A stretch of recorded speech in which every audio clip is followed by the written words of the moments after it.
The demand cliff, the so-called demand cliff, it isn't real. I'm Brian. Welcome to my Tesla weekend. And of course, if you're watching this on My Tesla Live, you're watching the live version. And if you're watching it on My Tesla Weekend, well, you know how that goes too. Over the weekend, condensed version, very cool. The demand cliff, ah yes. What about China? Did you hear that the demand is gone in China? It's gone. Because delivery times on the website showed a week, 7 days or less at the end of Q3. At the end of Q3. So that's weird, right? What are they doing? Well, that's the end of quarter push. You always deliver locally at the end. Tesla kills skeptics' demand problem narrative in China again. When Tesla released its third quarter vehicle delivery, well, the CPCA, the China Passenger Car Association, shows that last month was actually the second biggest month Tesla has ever had in the Chinese market. So that's fun. So yeah, it's the end of quarter. But the other thing was, there was a rumor last month in China that there was going to be a price drop in this month. And that was based on nothing as far as I can tell. Just a rumor. So the other good news is the tax credit, the incentives in China have been renewed. Tesla China reportedly cranking out exports faster than ever before. And that's good too because, despite a looming recession fear, this is the export hub. This is where all the cars come from, to go all over, certainly Southeast Asia, but to an extent also to Europe. So production's good, demand looks good, and yeah, it's the export hub. But what about the US? Oh no. A lot of people are going to wait for that $7,500 credit, or at least they'd like to. But are they gonna? See, buying a car and want to go electric, you could get $7,500 tax credit, but with price comes income caps. So if you're Hertz and you're looking for more units, which they are, they don't qualify for this because I'm pretty sure Hertz has an income over $150,000. So for fleets, for rich people, this isn't going to be a thing. This is not going to be an issue. But there's also the fact that if you don't take delivery, you have to get in the back of the line and you have to pay today's prices. Because remember, in March, they jacked up the prices. Probably orders today were from after March. Well, in June, they also jacked up the prices. So some of that savings could disappear on you if you don't take delivery. But it'd still be cheaper to wait, and some people may choose to do that. So that is a bit of a concern. But as James Stevenson pointed out in our chat recently, the any car that's built in Q4 that's not sold will be sold in Q1. It will be sold eventually. So then you've got, the tax credit. Oh, it's so confusing. Interestingly, 80,000 is the sales price cap for SUVs and 55,000 for other vehicles. This includes vans and pickup trucks. What is an SUV? Isn't it just, it's got sport, utility, and vehicle in the name. Certainly that's a thing, right? Well, in the pre-show chat, we were talking about the AMC Eagle. This is an SUV, surely. It's a hatchback. It's a compact. But, just put the Model 3 on stilts and boom, you got an SUV, right? It's four-wheel drive. And for that matter, isn't a Baja Bug an SUV? It's such a strange and arbitrary distinction, I say. So looking out into 2023, the U.S. has got, again, we're talking about demand, a demand problem. In 2023, big new incentives on the battery side as well, on the back end. That's going to lower Tesla's cost. And, and for that matter, in the EU, the vehicles made at Giga Berlin do not have an import tax. And the import tax is substantial. So that also helps. A lot of countries in the EU have different EV incentives. Germany's is a little overly generous, perhaps. And there's always new markets to go into. We just saw Model Y deliveries begin in Australia and New Zealand. There's always more markets to go into. Not always, but for the foreseeable future, yes. John wants to know, do government purchases qualify for any rebates? I'm sure police forces do not earn $150,000. I think these are just for individual buyers, or maybe for your small company's company car. I do not believe that there's any that the 7,500 includes that. There are incentives for other things, electrified buses and whatnot, but I don't believe there's any incentive for city fleets to make that big jump. And remember, if there is a recession, it hits everyone, not just Tesla. There are value buyers who will look at the price of, the price of gasoline and say, too much. The cost of maintenance, too much. The only thing that's going to cost you extra on a Tesla is tires, because people tend to stomp on it once in a while. John is saying the EU import tax is 10%. So a made in Germany Model Y can be 10% cheaper than the same car coming from Shanghai. And yeah, high gas, high maintenance, even with it being a stretch vehicle where it's more car than people were planning on getting, it can still be good news. And then, of course, there's all the demand levers you can pull. And I made a whole video about this. And when I said throttle, I don't mean choke. I mean throttle up. But, whole video about it. There's a lot you can do. You can just add colors. You could make a special Q4 only edition color that people would buy. How many colors does the Porsche Taycan have? 18.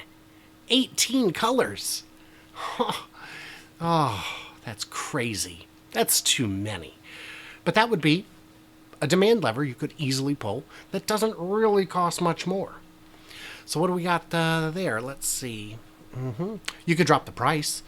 Because they do have the fattest margins in the business. And if a recession does come, that generally can lower the price of your parts. That can make them cheaper.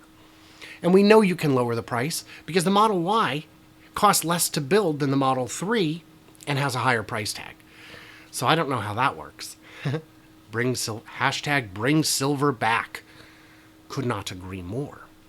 I have one more fun story that I'm going to put all the way at the end because first we're going to take questions and whatnot.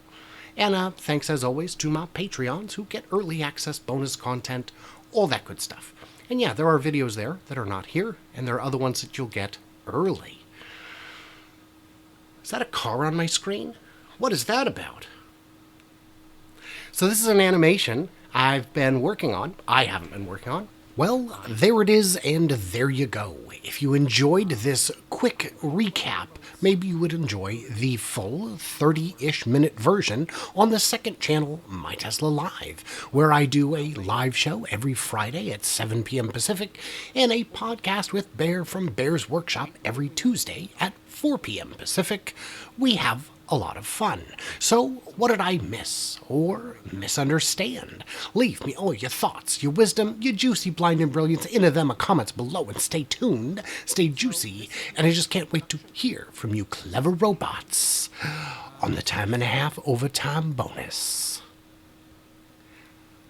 Oh yeah, that's right. I do a time and a half overtime bonus, don't I? Well, let's get into that, shall we? So, let's get on to this absolute silliness that I was talking about. I saw this today on a site called Reddit. Perhaps you've heard of it. China gives Tesla tax breaks 3 days after Musk's Taiwan advice. 42,000 upvotes. Now, this is published on taiwannews.com.tw. So we know what their perspective is. But that's not what I wanted to discuss. It's these comments. It's all about money. Musk criticized so much about Biden's COVID policy and was so mad about Californian government in 2020 when there was no vaccine and the situation was really bad. But when Chinese government locked down in 22 with much less cases and almost no ground to enforce such a strict lockdown, Tesla has a factory there, he shut his mouth. And then he talked about how he is an absolutist of the freedom of speech. My God, there is everything wrong with this. So Tesla factory was the last U.S. auto factory to reopen.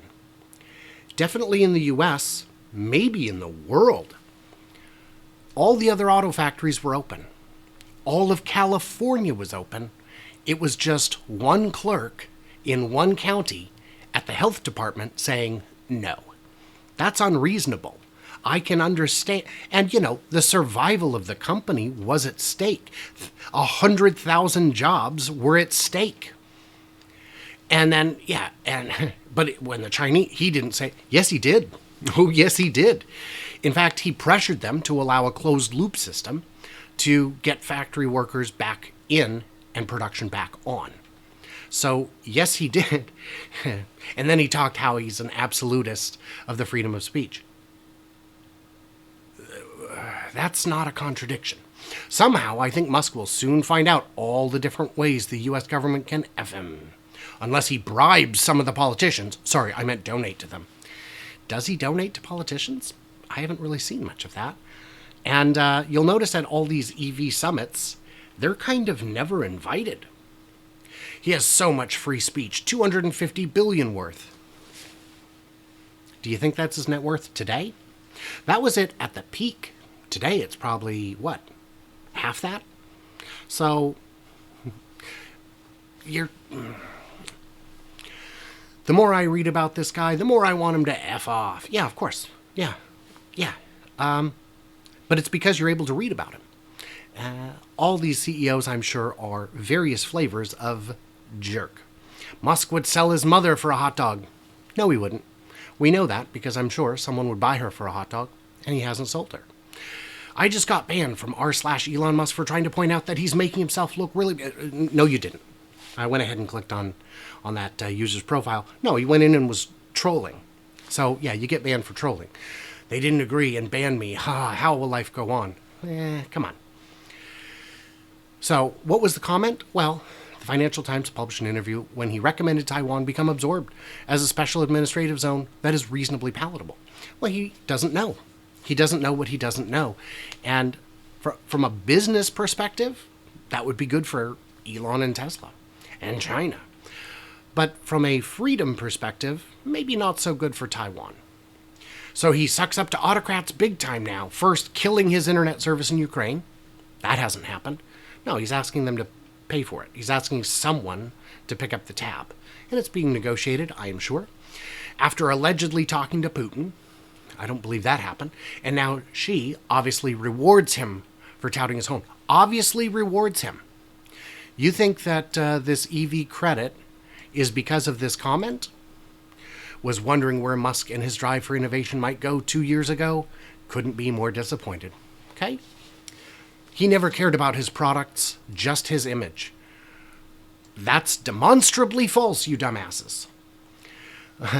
Permission to mock him as Shilon Musk. That's a good one. I gotta give you credit.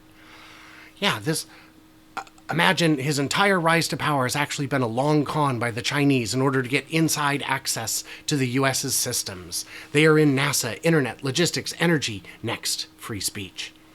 What are you talking about? This very poorly upvoted comment. No need to turn everything into a conspiracy. Time for the people to tell me how wrong it is to call Musk a foreign asset. After all, they're not paying him in thousands in cash. They're building him factories and giving him tax breaks worth millions instead. The Shanghai factory cost $100 million just for the land. That's like $1 million an acre. That's expensive. That's not a bargain at all. And he doesn't own it. Tesla does not own the land. They lease it for 100 years. And all the things that they gave him are contingent upon massive amounts of taxes coming back in. It's not free money. It's a discount up front that makes China very rich. You all, and then finally, the last comment that appears before clicking load more comments, you all know this is just a refresh of the electric car subsidies for all EVs in China, right? It's not Tesla specific. It just includes the S and X, which it didn't before, because they're being reintroduced to the market after a 2-year absence. Basically, every other EV manufacturer gets these too. All the way down here, it's got a couple of 37 upvotes, compared to all this absolute stupidity, 3,260 upvotes on this absolute stupidity. This is useful idiots in action. Oh yes, there are bots. Oh yes, there are paid influencers. The entire Fortune 500 has something to lose from one of Musk's ventures. Except maybe pharmaceutical. The big oil, big auto, big union. Defense contractors, space contractors, telecom. Infrastructure of all kinds. Mining. Oh my God. And we got to get all the way to the bottom to see the actual reality. It's just an extension of the subsidies that everyone else is already getting, that they were getting, that everyone's getting. This is a non-story. This has nothing to do with Taiwan. And yet the cotton-headed ding-dongs, they love to hate him. And there are, of course, all the comments about the emerald mines, the apartheid emerald mines, which is not a thing, and all kinds of just made-up stuff that doesn't... There are legitimate reasons to criticize him. Stick with those. Would it kill you to stick with those? Oh, so here we are at 1,475 seconds, 67 cars rolled out globally in Q3. That's pretty good. It's pretty good. So let's go ahead and just get this off my screen so I don't have to look at it. So that was it. If you enjoyed it, thumbs up, like, subscribe, you know what to do. Anything helps the channel out. And if you enjoyed this animation on screen that shows the actual pace at which the vehicles come out of the factories, by model, by location, by all means, check the link in the description. There's a 2-hour version of it where it just has some random B-roll in the background, but shows the cars going out in real time. There's a counter on the screen, all that good stuff. It works pretty great. So, there you go. Leave me the comments, do whatever you like, and I'll talk to you soon.